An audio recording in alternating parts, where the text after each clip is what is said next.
Hello and welcome to World Talks. I'm your host, Diana Skaya. Tensions are once again flaring along the Polish-Belarusian border. On Tuesday evening, 5 migrants from Sudan attempted to cross into Poland at a restricted point. When they ignored commands from soldiers, non-lethal rubber bullets were fired to stop them.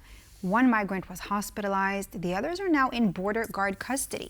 Now, with security concerns growing, the incident raises fresh questions about how Poland is managing the situation at its eastern frontier.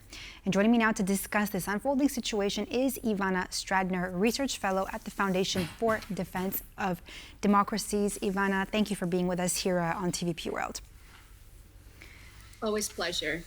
All right. So first, I would like to ask you about, your thoughts about, the murder of a soldier by a migrant on Poland's eastern border that has shaken Polish public opinion, and on the entire situation, that has just unfolded. It's definitely a heated debate. What is your take on this? To begin with, let's call a spade a spade. Europe is already at a war with Russia. Russia doesn't need to send tanks and jets to any of the Western capitals, including in Poland, because Russia is waging something that is called a new generation of warfare. So Russia is weaponizing, in addition to disinformation, in addition to the church, in addition to all other things, but also migration. And we have to call a spade because that's a silent war.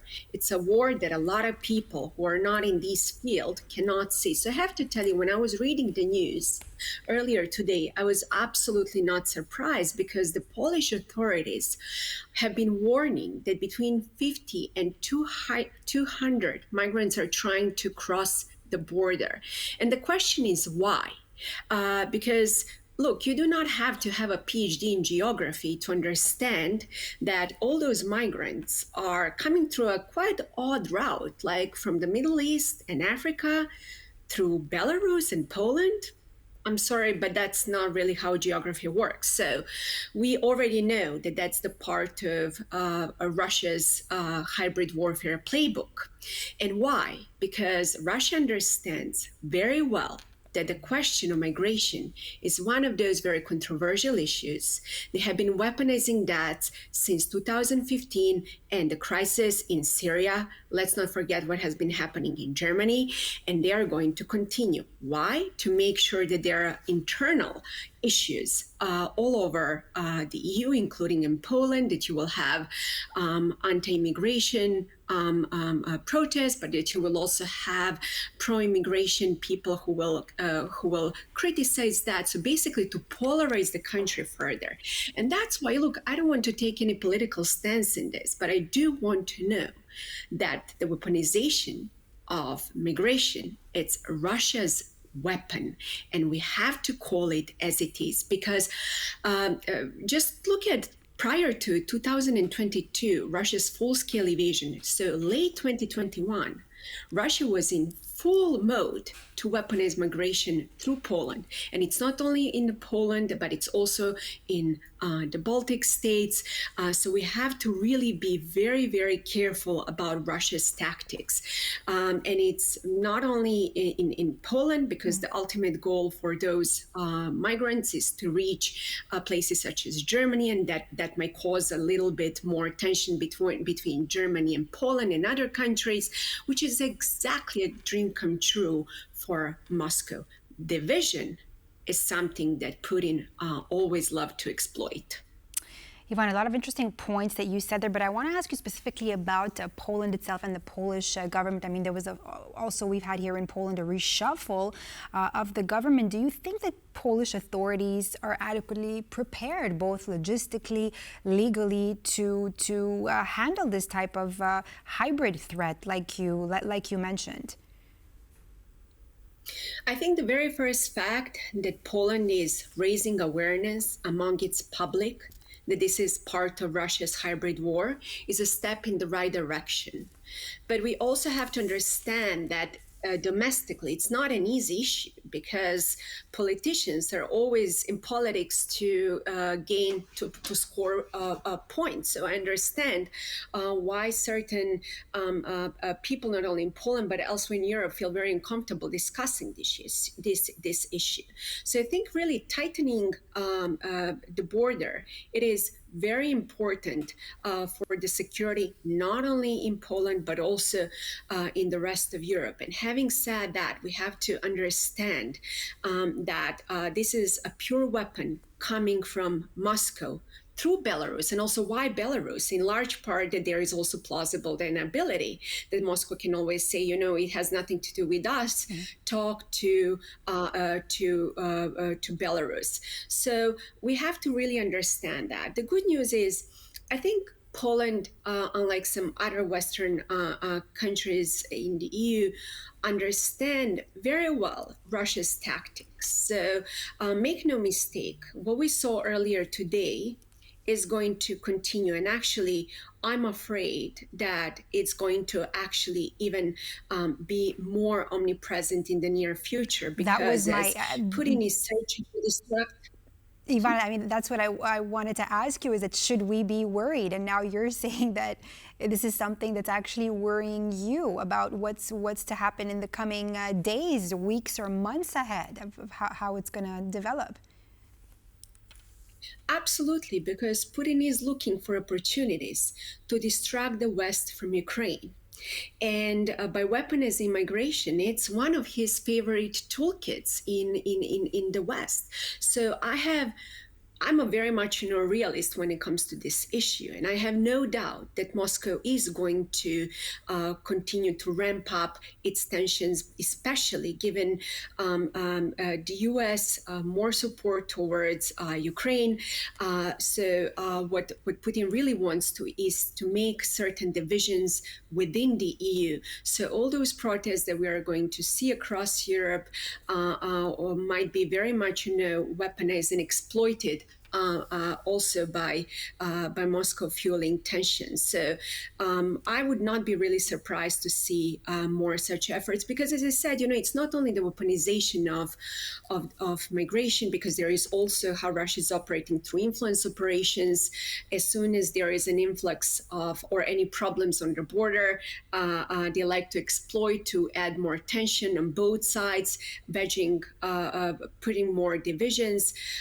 So that's part of really Russia's hybrid war. Look, hybrid war as a word has been around for a very long time, but I'm afraid that a lot of people in the West simply do not understand that Russia truly doesn't need to send tanks and jets to any of those countries. All Russia has to do is to continue with typical KGB tactics to make divisions within the EU. So we have to be definitely prepared.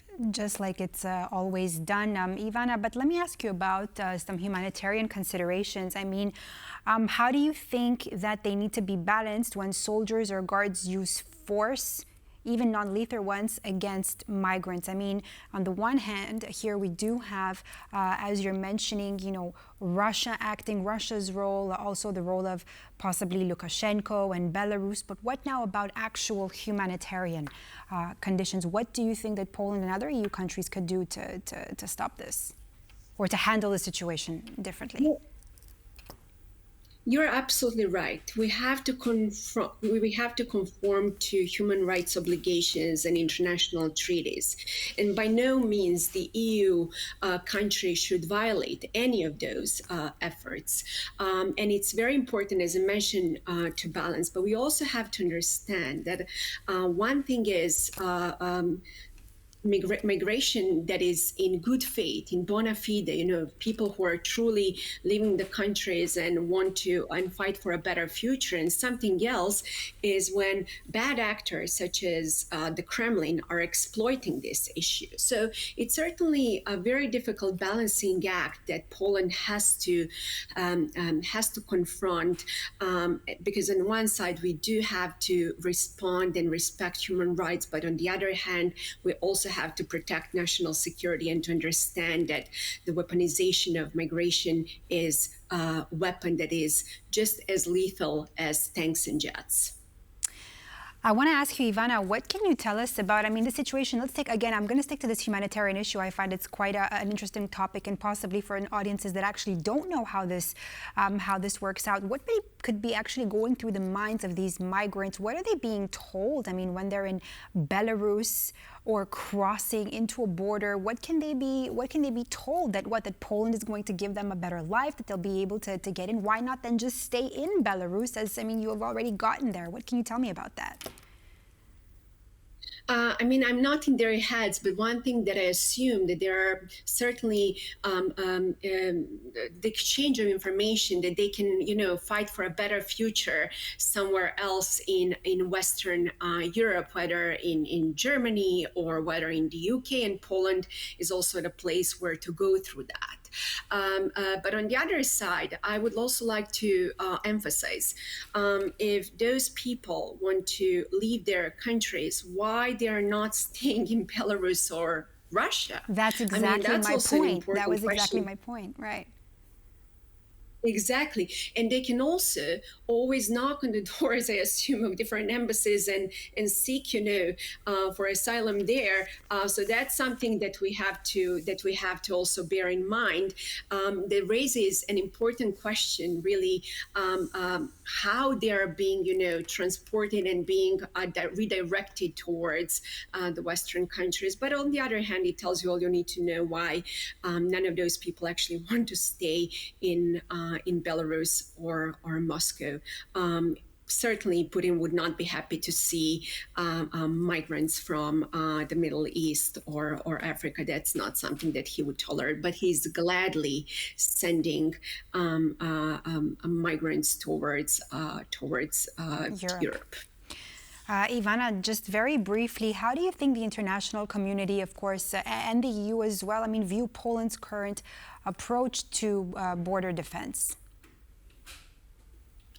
I think people are very divided. People who understand how Russian security operates understand that this is another weapon deployed by Moscow to destabilize Europe. On the other hand, NGOs and different NGOs and human rights activists are rightfully also concerned about human rights status of migrants. So I think it's very important, really, to balance. But as my conclusion for today's conversation, I think it's immensely important to understand that the weaponization of migrants is another Putin's weapon against Europe.